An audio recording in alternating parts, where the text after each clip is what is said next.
এই জন্য অনেককে শোনা যায় বলতে যে আমরা তো আর এখন মধ্যযুগে নাই, আমরা এখন আধুনিক যুগে চলে আসছি। তা আধুনিক যুগের মাত্র 6 মাসের একটা পরিসংখ্যান দেখানো হলো। এই পরিসংখ্যানগুলো তাদের থেকেই নেয়া। শুধুমাত্র 2026 সালে বাংলাদেশে এই পর্যন্ত খুন হয়েছে 464 জন, ধর্ষণ হয়েছে 666টা, ধর্ষণ মামলায় গ্রেপ্তার হয়েছেন 530 জন, খুনের মামলায় গ্রেপ্তার হয়েছেন 604 জন। প্রতিদিন গড়ে 6 থেকে 7টা খুন হয়েছে এবং শিশু ধর্ষণ উল্লেখযোগ্য হারে বেড়েছে। বাংলাদেশের পুলিশের প্রকাশিত পরিসংখ্যান অনুযায়ী অপরাধের বৃদ্ধির হার: চুরি বেড়েছে 12%, অপহরণ বেড়েছে 71%, ছিনতাই বেড়েছে 37%, ডাকাতি 43%। মোট মামলা হয়েছে 2026 সালেই 1,81,737টা, খুন ইন টোটাল 3,786টা। সবচেয়ে উদ্বেগজনক বৃদ্ধি হচ্ছে অপহরণ, ধর্ষণ, চাঁদাবাজি, ডাকাতি এবং ছিনতাই। শুধুমাত্র ঢাকায় 107টা খুন, সারা দেশে 854টা। ঢাকার মধ্যে উল্লেখযোগ্য হারে বেড়েছে ছিনতাই, চাঁদাবাজি, গ্যাং, কিশোর গ্যাং, রাজনৈতিক সহিংসতা এবং ধর্ষণ। এ বিষয়ে 2025 সালের শেষ থেকে 26 সালের অভিযানে গ্রেপ্তার হয়েছেন 22,464 জন। আগ্নেয়াস্ত্র উদ্ধার 483টা, গুলি উদ্ধার এরকম 4,500, মোট আটক 64,000। আর অনেক তথ্য আছে, এগুলো বলা আপনাদের কাছে উদ্দেশ্য না। এটা শুধু একটা বছরের 6 মাস 7 মাসের একটা পরিসংখ্যান, আরও অনেক পরিসংখ্যান আছে, সেগুলো বলা উদ্দেশ্য না। এটা বলতে থাকলে তো অনেক সময় যাবে।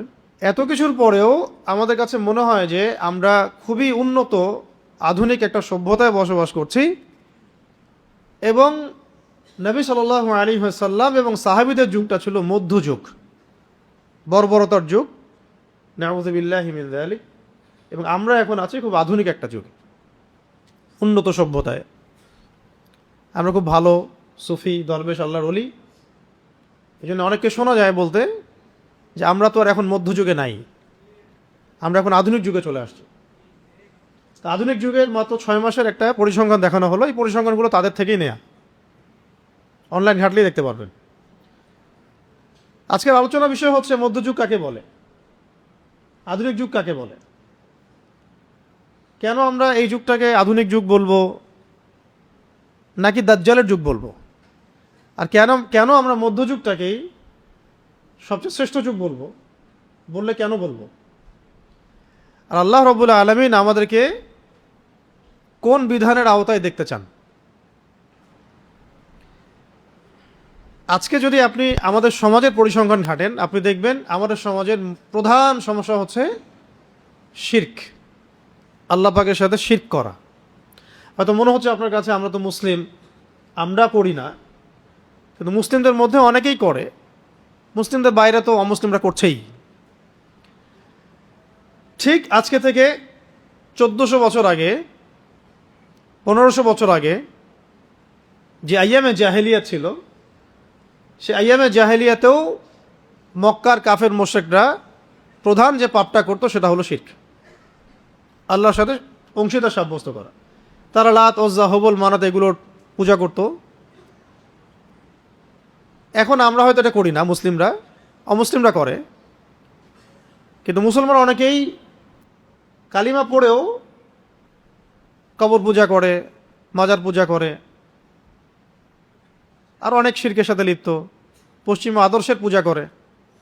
আগে ছিল লাত, উজ্জা, হুবল, মানাত দেখা যেত ভিজিবল, এখন দেখা যায় ইনভিজিবল ইলাহ, যেমন ডেমোক্রেসি, সেকুলারিজম, কমিউনিজম, ন্যাশনালিজম, এগুলো ইনভিজিবল ইলাহ। আগে ছিল ভিজিবল ইলাহ, লাত, উজ্জা, হুবল, মানাত, আর এখন হচ্ছে ইনভিজিবল ইলাহ, যেগুলোর মানুষ পূজা করে, আনুগত্য করে, দাসত্ব করে। ইলাহ তাকেই বলা হয় যার মানুষ দাসত্ব করে। যেমন প্রবৃত্তি, নফসের প্রবৃত্তি, নফসের তাবেদারি করাটাকেও বলা হয়েছে নফসকে ইলাহ বানিয়ে নেওয়া। নফসের তাবেদারি করাকে বলা হয়েছে কোরআনে ইলাহ বানিয়ে নেওয়া, উপাসনা করা। কারো মন যাচ্ছে একটা অন্যায় করি, সে নফসের তাবেদারি করলো, তার মানে সে নফসকে ইলাহ বানিয়ে নিল। আর এখানে আমরা এই তন্ত্রমন্ত্রগুলো পূজা করি। ওই 1500 বছর আগের জাহেলি যুগে অর্থনৈতিক প্রধান সমস্যা ছিল রিবা, সুদ। রিবা মানে সুদ। এখন পুরো ওয়ার্ল্ডের ব্যাংকিং সিস্টেম হচ্ছে সুদভিত্তিক। কোনো দেশের সেন্ট্রাল ব্যাংক বাকি নাই যেটা সুদের আওতায় না। এবং সেই সেন্ট্রাল ব্যাংকগুলোর আন্ডারে যে ব্যাংকগুলো আছে, এনজিওগুলো আছে, সব সুদভিত্তিক। কেউ সরাসরি খায়, কেউ ঘুরায় খায়, এতটুকুই পার্থক্য, বাট সবাই সুদ খায়। ইভেন আমরা যে কারেন্সি ব্যবহার করি, কাগজের টাকা, ইলেকট্রনিক মানি, এর মধ্যেও সুদ আছে। আমরা কেউই সুদ থেকে বাইরে নাই। হয়তো এই কারণেই আমরা অনেক দোয়া করি, আমাদের অনেক দোয়া হয়তো কবুল হয় না, কোনো না কোনোভাবে আমরা সুদের সাথে সম্পৃক্ত আর কি। আপনি, আমি, XYZ, এভরিবডি। যদি কেউ এখান থেকে বের হয়ে থাকতে পারে, সে নিঃসন্দেহে আল্লাহ পাকের বড় অলি, বুজুর্গ বান্দা, যাদের সংখ্যা কম। কারণ ওয়ার্ল্ডের ইকোনমিক ফাংশনটা এভাবেই তারা করেছে, সুদের বাইরে আপনি যেতে পারবেন না। কিন্তু এটাও আইয়ামে জাহিলিয়াতে সেই রিবার ধারক ও বাহক এই সভ্যতা। বরং আইয়ামে জাহিলিয়াতে সুদটা ছিল একটা লিমিটেড জায়গায়, এখন এটা পুরো ওয়ার্ল্ড ওয়াইড গ্লোবালাইজেশন হয়েছে। গ্লোবালাইজেশন আমরা যেটা বলি। এছাড়া আইয়ামে জাহিলিয়াতেও কাগজের টাকার মতো প্রতারণা ছিল না। আইয়ামে জাহিলিয়াতে মানুষ কেনাবেচা করতো দিনার দিয়ে, দিরহাম দিয়ে, দিনার এবং দিরহাম দিয়ে, যার অন্তর্নিহিত মান ছিল, ইকোনমিক্সের ভাষায় বলে ইন্ট্রেন্সিক ভ্যালু ছিল, অন্তর্নিহিত মান ছিল। মানে একটা সোনার দিনারের মান এই দিনারের মধ্যেই আছে। আর কাগজের টাকা যত টাকায় আপনার সামনে থাকুক, এর মান এর ভিতরে নাই, অন্য কোথাও আছে। যেমন আপনি যদি এখন আজকে 5 ভরি গোল্ড কিনে রেখে দেন, নিঃসন্দেহে আপনি আজকে থেকে 10 বছর পরে লাভবান হবেন, সিম্পল, বেশি পাবেন। আজকে যদি আপনি 5 ভরি গোল্ডের সমপরিমাণ ক্যাশ বাসায় রেখে দেন, আজকে থেকে 10 বছর পরে এই ক্যাশের মান কমে যাবে। এতে করে আপনার শ্রমও চুরি হয়ে গেল, আপনার সম্পদও চুরি হয়ে গেল। ধরেন আপনি 1 লাখ টাকা রেখেছেন, 5 বছর পর দেখলেন সেটা হয়ে গেছে 50,000। আর ওই যে 50,000 চলে গেল, সেই 50,000 টাকা আর্ন করতে আপনাকে সময় দিতে হয়েছে, শ্রম দিতে হয়েছে, তাই না? ওইটা ভ্যানিশ হয়ে গেল গায়ে। শুধু আপনার সম্পত্তি চলে গেল না, আপনার সময়ও চলে গেল, শ্রমও চলে গেল। তাহলে এই পুঁজিবাদী অর্থ ব্যবস্থার সাথে যারা সম্পৃক্ত, তারা শুধু মানুষের সম্পদ ছিনিয়ে নিচ্ছে না, মানুষের শ্রম, সময়, রক্তও ছিনিয়ে নিচ্ছে। আমি কি বোঝাতে পারছি? হয়তোবা অনেক কথা একটু কঠিন মনে হতে পারে, প্রথমবার রিপিট করে কয়েকবার শুনলে ঠিক হয়ে যাবে চল। এবং আজকে আমরা পড়াশোনা করতে গিয়ে দেখলাম, পৃথিবীতে এখন রাইট নাও, আজকে পর্যন্ত পৃথিবীতে 2% পুঁজিবাদী মানুষ। কয় পার্সেন্ট? পুরো বিশ্বের পপুলেশনের মোট 2% পুঁজিবাদী মানুষ। বাকি 50 থেকে 60% মানুষের ইকোনমি, অর্থ ব্যবস্থাকে নিয়ন্ত্রণ করছে। 2% পুঁজিবাদী মানুষের কাছে যে পরিমাণ সম্পদ আছে জমা করা, এটা দিয়ে বাকি 50%কে খাওয়ানো যাবে। এটাকে বলা হয় ক্যাপিটালিজম। কি বলে? ক্যাপিটালিজম মানে পুঁজিবাদ। ইসলাম এখানে দিয়েছিল সাম্য, জাকাত, যে ধনীর কাছে সম্পদ আসলে গরিবকে দিতে হবে। তখন মার্কেটের মধ্যে সম্পদের ফ্লো সৃষ্টি হবে, সম্পদ হাত থেকে হাতে কনভার্ট হবে, সেও খাবে, আমিও খাবো, সেও পড়বে, আমিও পড়ব। আর বিজনেস যখন করা হবে, তখন আল্লাহ পাক কাউকে ধনী করবেন, কাউকে গরিব করবেন। আর সুদের মধ্য দিয়ে যেটা হয়েছে, ধনী ধনী হবে দিন দিন, আর গরিব দিন দিন গরিব হবে। এগুলো আমাদের চোখের সামনে হচ্ছে।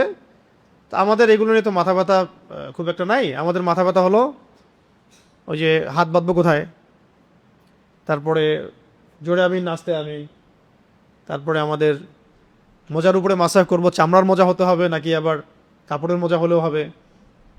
হ্যাঁ, আমাদের তো ইস্যু অনেক, কে কয়টা বিয়ে করলো, তাই না?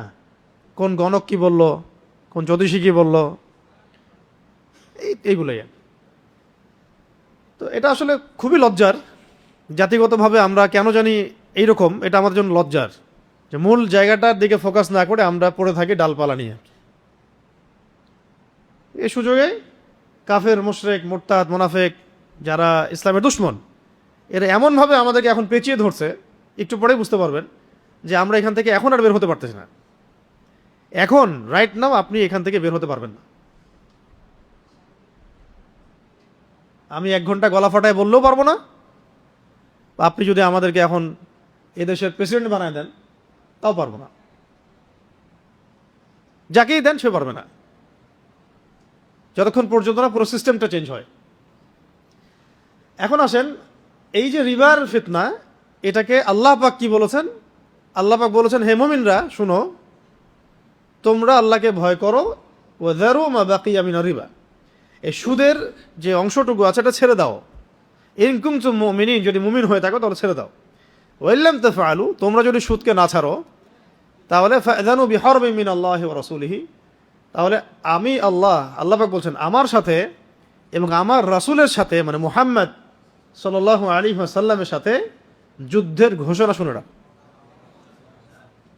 কার কথা এটা? আল্লাহ পাকের কথা। সূরা বাকারা খোলেন, শেষের দিকে পাবেন। আবার নবীজি সাল্লাল্লাহু আলাইহি ওয়াসাল্লাম বলেছেন, কেউ যদি 1 দিরহাম সুদ খায় সে যেন 36 বার জিনা করলো। এই এলাকায় যদি আপনি জানেন যে ওই ছেলেটা ওই মেয়েটা 36 বার জিনা করছে, তার দিকে নিশ্চয়ই আপনি খুব ভালো চোখে তাকাবেন, তার বাসায় দাওয়াত খাবেন, তার সাথে আপনি মেয়ের বিয়ে তো দিবেন নিশ্চয়ই।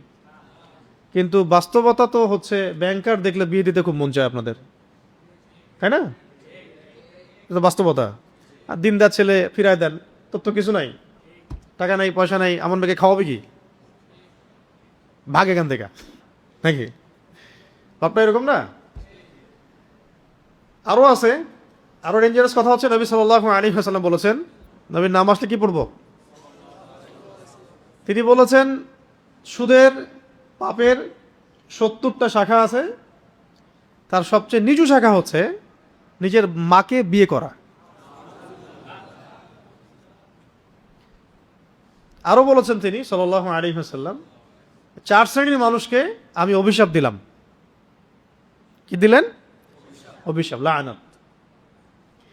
যে সুদ খায়, যে সুদ দেয়, যে সাক্ষী থাকে, যে লিখে রাখে। যে খায়, যে দেয়, সাক্ষী থাকে, লিখে রাখে। ধরেন এখানে একটা পতিতালয় আছে, নাউজুবিল্লাহ, ধরেন একটা এলাকায় আছে, আছে তো অনেক জায়গাতেই, বাংলাদেশে তো আছেই, এবং এগুলো তো আবার কোনো সমস্যা না। সমস্যা হচ্ছে পুরুষ মানুষ যদি 2টা বিয়ে করে তাহলে সমস্যা। পতিতালয়ে কোনো প্রবলেম না। 20 বছরের একটা ছেলে যদি বিয়ে করে তাহলে সমস্যা। 17 বছরের একটা মেয়ে যদি বিয়ে করে তাহলে সমস্যা। 17 বছরের মেয়ে 10 বার জিনা করলে কোনো সমস্যা নাই। 20 বছরের ছেলে 10 বার জিনা করলে কোনো সমস্যা নাই। ও যদি স্বেচ্ছায় পতিতালয়ে যায় তাও কোনো সমস্যা নাই। কিন্তু ও যদি বিয়ে করে মহামুসিবত। শুধু শুধু বিয়ে নিয়ে যে জাহালাত আমাদের সমাজে, এটাই দূর হয় নাই। আমরা এখানে চাচ্ছি ইসলামী আইন বাস্তবায়ন করতে, আল্লাহর দিন কায়েম করতে। কত দীর্ঘ লড়াই আমাদের, ভাববেন বসে বসে। আমি দেখাচ্ছি, মানে এটা যে এই জাহালাতটুকুই যে যায় না, এটা দেখাচ্ছি আপনাদেরকে। ধরেন আমাদের এক ভাই, এই কাকে বলবো, আমাদের এক ভাইয়ের নাম আমি জানতাম, আমি কেমন ভাবতেছিলাম যে ওনার নাম আব্দুল্লাহ। আব্দুল্লাহ ভাই, ধরেন আব্দুল্লাহ ভাইয়ের বয়স হচ্ছে 25। কত? ভাই বিয়ে করছে একটা মেয়ের বয়স 40 বা 45। তারা সারা জীবন সুখে থাকলেও সমাজ সুখে থাকবে না। জাহালাত, সমাজের কি জাহালাত, তাদের কোনো সমস্যা নাই, সমাজের সমস্যা, রাষ্ট্রের সমস্যা। আর একজন আচ্ছা, আমার টপিক এটা না, সিরিয়াস টপিক, তো ওইদিকে কম কথা বলতে হবে। একটা মেয়ের বয়স ধরেন 20 বছর বা 25 বছর, সে বিয়ে করেছে একজন পুরুষের বয়স 50। ইসলামে জায়েজ না? না জায়েজ? জায়েজ। তারা সারা জীবন সুখে থাকলেও সমাজ সুখে থাকবে না। আব্দুল্লাহ ভাই ধরেন একটা বিয়ে করছে, একটা বিয়ে দিলাম, ধরেন 30 বছর গিয়ে একটা বিয়ে করছে। এখন মাশাআল্লাহ তিনি আরও একটা করছে, ধরেন এটা সুন্নত না, একাধিক বিয়ে করে সুন্নত না, ফরজও না, জায়েজ। কথা বুঝবেন, এটা কি জায়েজ, বৈধ, হালাল, অবৈধ না। আবার এমন না যে করতেই হবে সুন্নত, এরকম না বিষয়। ওনার সামর্থ্য আছে, চাহিদা আছে, করছে। ওনারা সুখে আছে, সমাজ সুখে থাকবে না। ঠিক আছে? যদি ব্যভিচার হয়, জিনা হয়, তাহলে এটা নিয়ে কোনো কথা হবে না, হালালে গেলে কথা হবে। তো ধরেন একটা হারাম কোথাও আছে, সেখানে কেউ চাকরি করে, কেউ ম্যানেজার, কেউ গার্ড, কেউ সিকিউরিটি গার্ড, কেউ দালাল। আর এই মানুষগুলোর বাসায় যদি আপনাকে দাওয়াত করা হয়, আপনি খাবেন না? বুঝতে পারি নাই। ধরেন একটা এলাকায় একটা পতিতালয় আছে আর কি, ওখানে কেউ কাজ করে, ওয়ার্কার, কেউ ম্যানেজার, কেউ রেজিস্ট্রি করে, কেউ এগিয়ে দেয়, কেউ সিরিয়াল ওয়াইজ লিস্ট করে, কেউ অর্ডার নেয়, কেউ গার্ড, সিকিউরিটি গার্ড, কেউ নাইট গার্ড। একটা তো প্রতিষ্ঠান চলে, অনেক কিছু থাকে না? এখন এই প্রতিষ্ঠান বলে উদাহরণটা দিচ্ছি, এখানে যারা যারা জব করে, যারা কাজ করে, তাদের বাসায় আপনি দাওয়াত খাবেন না? কেন খাবেন না? আপনার ঘৃণা লাগবে, ঘৃণা লাগবে না? এর চেয়ে 70 গুণ বেশি পাপ হচ্ছে যারা সুদের সাথে সম্পৃক্ত। কি বুঝতে পারছি? আল্লাহ পাক আমাদেরকে সুদ থেকে বাঁচান। আমি বলতে চাচ্ছিলাম আইয়ামে জাহিলিয়াতের সুদ আর এখনকার ওয়ার্ল্ডের গ্লোবাল সুদের মধ্যেও অনেক পার্থক্য আছে।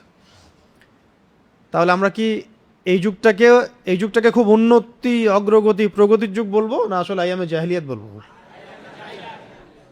আচ্ছা, খুব মানে গায়ে লাগছে একটা কথা আমাদের আর কি, যে ইসলামিক স্বর্ণযুগকে একজন বলছেন বা কিছু মানুষ বলছেন যে এটা মধ্যযুগ। তা মধ্যযুগ বলতে ওনারা কি বোঝাচ্ছেন সেটা তাদের কাছ থেকে ব্যাখ্যা নেওয়া দরকার। যদি তারা মধ্যযুগ বলতে এটা বুঝান যে আইয়ামে জাহেলিয়াত মানে ইসলাম আসার আগের যুগটাকে যদি তারা বলেন মধ্যযুগ, ঠিক আছে, কোনো তর্ক নেই তাদের সাথে, তারা শতভাগ সঠিক।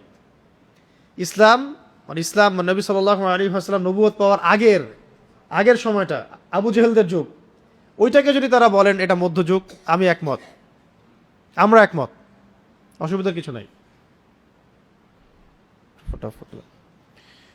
আর যদি ওনারা এটা মিন করেন যে ইসলাম আসার পরে রাসূল সাল্লাল্লাহু আলাইহি ওয়াসাল্লামের যুগ, সাহাবীদের যুগ, তাবেঈনদের যুগ, তাবেঈনদের যুগ, ইসলামের যে এই যে প্রায় 1200 বছর, এটাকে যদি তারা বলেন মধ্যযুগ, তাহলে আপনাদের সাথে আমাদের ঈমান আর কুফরের সম্পর্ক হবে। কি মিন করছেন এটা তো তারা বলতে পারবেন। কিন্তু যেহেতু শরিয়া আইন বাস্তবায়নের বিপরীতে কথাগুলো আসছে, তাহলে আমরা ধরে নিচ্ছি ইসলামের শরিয়া আইনকে আপনারা মধ্যযুগের আইন বলছেন নাকি? যেহেতু শরিয়া আইন বাস্তবায়নের বিপরীতে কথাটা আসছে, যেটা তো মধ্যযুগ না, শরিয়া আইন বাস্তবায়ন করতে হবে, তাহলে আমরা ধরে নিচ্ছি যে আপনার ইসলামিক লস, বিধিবিধানটাকে বলছেন মধ্যযুগের বিধিবিধান। তার মানে হয় আপনারা জেনে শুনে ইসলামের বিরোধিতা করছেন, অথবা আপনারা অজ্ঞ।